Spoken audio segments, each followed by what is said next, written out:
Bang, dulu waktu aneh kecil menjelang puasa itu kadang-kadang nyak suruh apa babe suka bersihin rumah, kita susu ramas, terus juga segala sesuatunya mesti yang seger deh.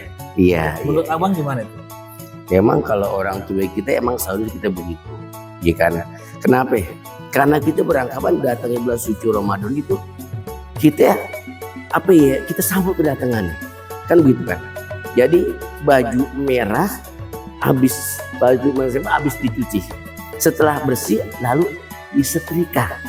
Barang siapa gembira datang bulan suci, dia haramkan jasadnya dari api neraka. Tuh, kan begitu. Jadi kita girang, tuh begitu. Jadi filosofinya gitu ya. Jadi kudu kita bergembira emang, kan kita merasa kita keberatan. Gitu. Ada nggak pesan-pesan buat sahur sama buka tuh bang? Ya jadi pesan kita begini ya, kita yang terpentingnya buat kita, iya kan, berusaha dari tahun ke tahun tuh lebih baik.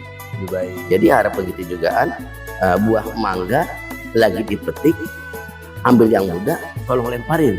Semoga puasa tahun ini akan lebih baik daripada tahun-tahun kemarin. Dan gitu.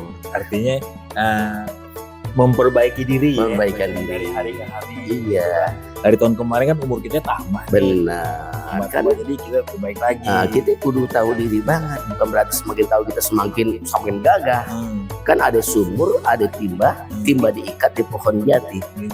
Tambah sumur semakin bertambah, semakin dekat kita pada mati. Itu kudu hati-hati. Jadi begini ya Bang Luis ya. Naik sampan, naik perahu. Duduk di depan tersiram air. Tahun depan umur kita nggak tahu, seakan tahun ini puasa kita yang terakhir.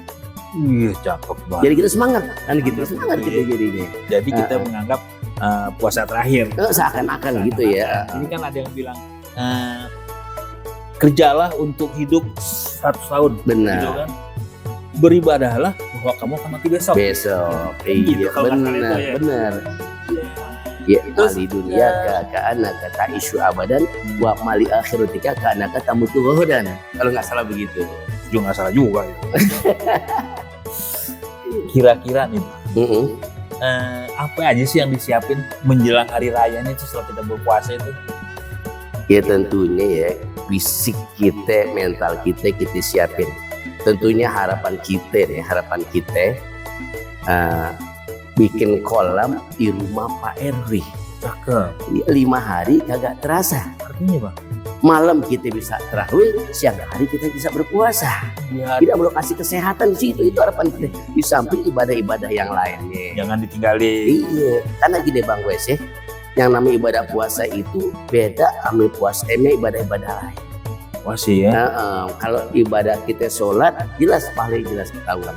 Tapi kalau yang namanya puasa, jadi dari Juanda ke Pinang Siak, jalannya jauh berkilo-kilo. Ibadah puasa, ibadah rahasia, cuma kita Allah yang tahu. Paling bukan gitu. Jadi yang nggak ada tahu, coba deh tanya Ustaz. Nanti begitu kita puasa, kita langsung lebaran deh ya. Maaf-maafan itu gitu kan? Maafkan, kita manusia kan tuh pasti ada kesalahan, kehilapan, gitu. Menjala mencari ikan ke tengah laut memakai sampan. Kalau ada salah-salah, kita saling memaafkan. Manusia nggak luput dari kehilapan. Bang, maafin saya ya. Sampai Bang Gus ya. Saya panjang umur ya. Amin.